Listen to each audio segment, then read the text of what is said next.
அஸ்ஸலாமு அலைக்கும். Welcome to நித்தம் நித்தம் நெல்லு சோறு.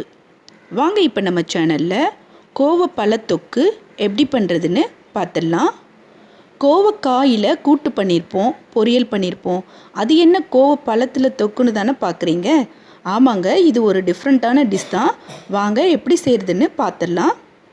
நான் கோவப்பழம் ஒரு கப் எடுத்திருக்கேன். 2 பூண்டு, முழு பூண்டை தோல் உரித்து இப்படி கட் பண்ணி வச்சுக்கிறேங்க. எலுமிச்சம்பழ அளவு புளி, 15 காஞ்ச மிளகாய், அரை ஸ்பூன் வெந்தயம், அரை ஸ்பூன் கடுகு. இந்த வெந்தயம் கடுகு ரெண்டையும் நம்ம வெறும் சட்டியில் வறுத்து பொடி பண்ணி வச்சுக்க போகிறோம். வாங்க இப்போ எப்படி பண்ணுறதுன்னு பார்த்துடலாம். சட்டி அடுப்பில் வச்சு அடுப்பை ஆன் பண்ணிக்கிறேங்க. சட்டி நல்லா காயட்டும். சட்டி நல்லா காஞ்சதுக்கப்புறம் கடுகு, வெந்தயம் ரெண்டையும் போட்டு நல்லா வறுத்துருங்க. அடுப்பை சிம்மில் வச்சுக்கிறேங்க. கருக விட்டுறாமல் பார்த்து நல்லா வறுத்துக்கிறேங்க. பாருங்கள், வெந்தயம் கடுகு வறுபட்டுருச்சு. இப்போ இதை நம்ம பொடி பண்ணிக்கலாம். எடுத்து கடுகு வெந்தயம் நம்ம அரை ஸ்பூன் தான் எடுத்திருக்கோம். இதை பொடி பண்ணதுக்கப்புறம் இதை நம்ம ஃபுல்லாக சேர்க்க மாட்டோம். பாருங்கள், கடுகு வெந்தயத்தை இப்படி உரலில் போட்டு நல்லா பொடி பண்ணி வச்சுக்கிறோங்க. இப்போ சட்டியை அடுப்பில் வச்சு சட்டி நல்லா காயட்டும். அதுக்கு முன்னாடி நம்ம சேனலை லைக் பண்ணுங்கள், ஷேர் பண்ணுங்கள், சப்ஸ்கிரைப் பண்ணுங்கள். மறக்காமல் பெல் பட்டனை கிளிக் பண்ணுங்கள். இப்போ சட்டி நல்லா காஞ்சிருச்சு. நான் 2 குழிக்கரண்டி அளவு எண்ணெயை சேர்த்துக்கிறேன். எண்ணெய் நல்லா சூடாகட்டும். பாருங்கள், எண்ணெய் நல்லா சூடாயிருச்சு. இப்போ நம்ம வெட்டி வச்சிருக்கிற பூண்டு அதை போட்டு இதில் எண்ணெயில் பொரித்து எடுக்கணும்.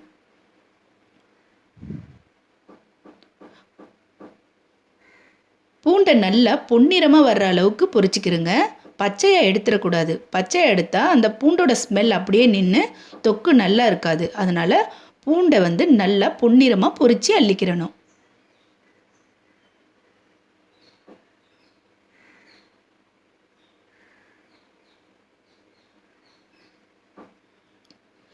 பாருங்கள், பூண்டு நல்லா பொரிஞ்சிருச்சு.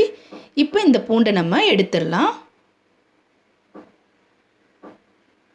இதில் நம்ம ஒவ்வொரு பொருளை நம்ம பொரித்து எடுக்க போகிறோம். அதனால் சிறு தணலில் வச்சே பொரித்து எடுங்க. கருகிடாமல் பார்த்துக்கிறோங்க. இப்போ எல்லா பூண்டையும் நம்ம எடுத்துடலாம். அதே எண்ணெயில் 15 காஞ்ச மிளகாய் எடுத்து வச்சுருந்தோம்ல, அதை இப்படி பொரித்து அள்ளிக்கிறணும். காஞ்ச மிளகாய் கருகாமல் நல்லா உள்ளே பொரிஞ்சு வர்ற மாதிரி பார்த்து சிறிது நல்லா பொரிச்சு எடுங்க.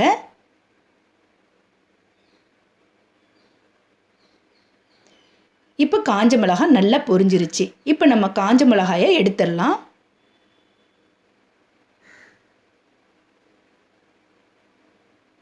பூண்டு, காஞ்ச மிளகாய் ரெண்டையும் இப்போ நம்ம பொரித்து எடுத்துக்கிட்டோம். அடுத்ததாக இப்போ நம்ம புளியையும் பொரித்து எடுத்துக்கணும். இப்படி எல்லாத்தையும் பொரித்து நம்ம இந்த தொக்கு பண்ணுறதுனால டேஸ்ட் ரொம்ப நல்லா இருக்கும். கண்டிப்பாக ஒரு தடவை செஞ்சு பாருங்கள், திரும்ப திரும்ப செய்வீங்க. இப்போ புளியும் நல்லா பொரிஞ்சிருச்சு. இதையும் நம்ம எடுத்துக்கலாம். இப்போ கோவப்பழத்தை அதே எண்ணெயில் சேர்த்து நல்லா வதக்கிடுங்க. கோவப்பழத்தோட பச்சை ஸ்மெல் போகிற அளவுக்கு நல்லா வதக்கணும். இப்படி கோவப்பழத்தை நல்லா வதக்குங்க. கோவப்பழத்தில் இருக்கிற தண்ணிலாம் சுண்டி பச்சை வாசனை போகிற அளவுக்கு பார்த்துக்கிறங்க.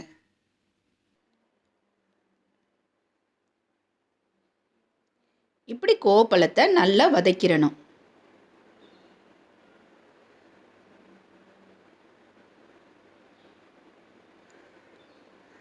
இப்போ கோவப்பழத்தில் டேஸ்ட்டுக்கு நம்ம உப்பு சேர்த்துக்கிறணும். தேவையான அளவு உப்பு சேர்த்துக்கிறோங்க. உப்பு சேர்த்து நல்லா கிளறி விட்டுருங்க. இப்போ கோவப்பழம் வதங்கிக்கிட்டு வருது பாருங்கள். அப்படி வதங்கி உருண்டு கோவப்பழம் வரும். அதை கிளறும் போதே நம்மளுக்கு தெரியும் கோவப்பழம் நல்லா வதங்கிருச்சுன்னு. இப்போ கோவப்பழத்திலிருந்து எண்ணெயெலாம் பிரிஞ்சு வருது. இப்படி கோவப்பழம் நல்லா வதங்கினதுக்கு அப்புறமா நம்ம அடுப்பை ஆஃப் பண்ணிடணும். ஆஃப் பண்ணிவிட்டு கோவப்பழத்தை நல்லா ஆற வச்சிடணும். ஏன்னா இதை நம்ம மிக்சியில் ஒரு சுற்றி திருப்பவும் நம்ம செய்வோம். இப்போ நம்ம கோவப்பழத்தை ஆற வச்சிடலாம். இப்போ நம்ம மிக்சி ஜாரில் ஏற்கனவே பொரிச்சு வச்சிருக்கிற மிளகாய், புளி, பொரிச்ச பூண்டு இதெல்லாம் போட்டு ஒரு சுற்றி அரைச்சிட்டு வந்துடலாம். பாருங்கள், ஒரு சுற்றி அரைச்சாச்சு. ரொம்ப அரைக்கக்கூடாது, ஒரு சுற்று தான் விட்டுக்கிறணும். இப்போ வதக்கி ஆற வச்ச கோவப்பழத்தையும் இதோட சேர்த்து ஒரே ஒரு சுற்று விட்டு அரைங்க. ரொம்ப அரைச்சிடக்கூடாது, ரொம்ப பேஸ்ட் மாதிரி கூழ் மாதிரி பண்ணிடக்கூடாது. நம்ம ஏற்கனவே கொஞ்சமாக பழம் வதங்கும் போதே நம்ம உப்பு போட்டோம். இப்போ இதில் கொஞ்சம் நம்ம உப்பு சேர்த்துக்கணும். திரும்ப நம்ம உப்பு சேர்க்க மாட்டோம், அதனால போதுமான அளவு உப்பை இதில் நம்ம சேர்த்துக்கணும். சேர்த்துட்டு இப்போ இதை நம்ம வாங்க அரைச்சிட்டு வந்துடலாம். பாருங்கள், ஒரே ஒரு சுற்று விட்டு இப்படி மிக்சியில் நம்ம அரைச்சி எடுத்திருக்கேன். இப்படி இதை தனியாக அரைச்சி வச்சுட்டு சட்டியை அடுப்பில் வச்சு 2 குழிக்கரண்டி அளவு எண்ணெய் விட்டுக்கிறேங்க. நல்லெண்ணெய் விட்டால் ரொம்ப டேஸ்ட்டு நல்லாயிருக்கும். நான் நல்லெண்ணெய் சேர்க்கலை, கடலெண்ணெய் தான் சேர்க்குறேன். நீங்கள் நல்லெண்ணெய் கூட ஊற்றிக்கலாம். எண்ணெய் கொஞ்சம் தாராளமாக சேர்த்துக்கிறேங்க. தொக்கு அப்போ தான் நல்லாயிருக்கும், ரொம்ப நாளைக்கு வரும், கெட்டும் போகாது. இப்போ எண்ணெய் நல்லா காஞ்சதும் இதில் நம்ம கடுகு உளுந்து சேர்த்துக்கலாம். கடுகு உளுந்து நல்லா பொரியணும். கடுகு உளுந்து பொரிஞ்சதும் பெருங்காயத்தூள் சேர்த்துக்கிறணும்.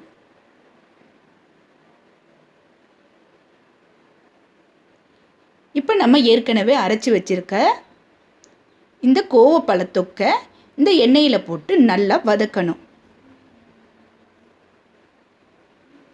பாருங்கள், எவ்வளோ பார்க்கவே அழகாக இருக்குது கோவப்பழத்தொக்கு.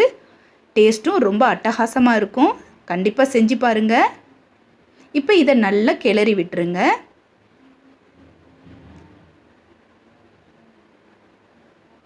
இதை நல்லா கிளறிட்டு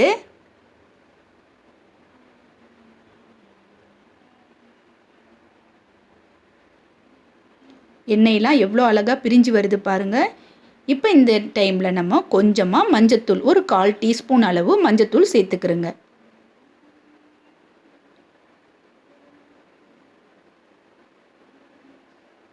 நம்ம ஏற்கனவே பொடி பண்ணி வச்சுருந்தோம்ல கடுகு வெந்தயத்தூள், அதில் ஒரு பிஞ்ச் அளவு சேர்த்தா போதும். அதிகமாக சேர்க்க தேவையில்லை. அதிகமாக சேர்த்தா கசப்புத்தன்மை கூடிரும், அதனால அதிகமாக சேர்க்காதீங்க. ஒரு பிஞ்ச் அளவு போட்டு எல்லாத்தையும் சேர்த்து நல்லா வதக்குங்க.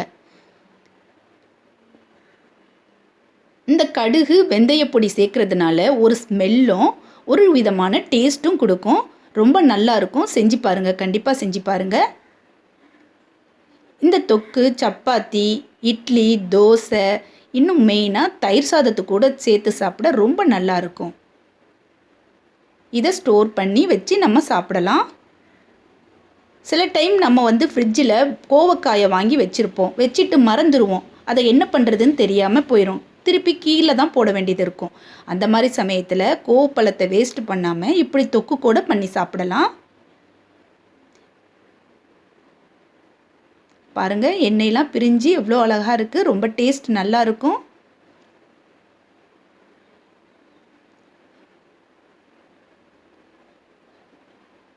இப்போ கோவப்பழத்தொக்கு தயாராகிருச்சு. வாங்க ஊத்தப்பத்தோட கோவப்பழத்தொக்கு வச்சு சாப்பிடலாம். பாருங்கள், கோவப்பழத்தொக்கு தயாராகிருச்சு. மறக்காமல் நம்ம சேனலை லைக் பண்ணுங்கள், ஷேர் பண்ணுங்கள், சப்ஸ்கிரைப் பண்ணுங்கள். மறக்காமல் பெல் பட்டனை கிளிக் பண்ணுங்கள்.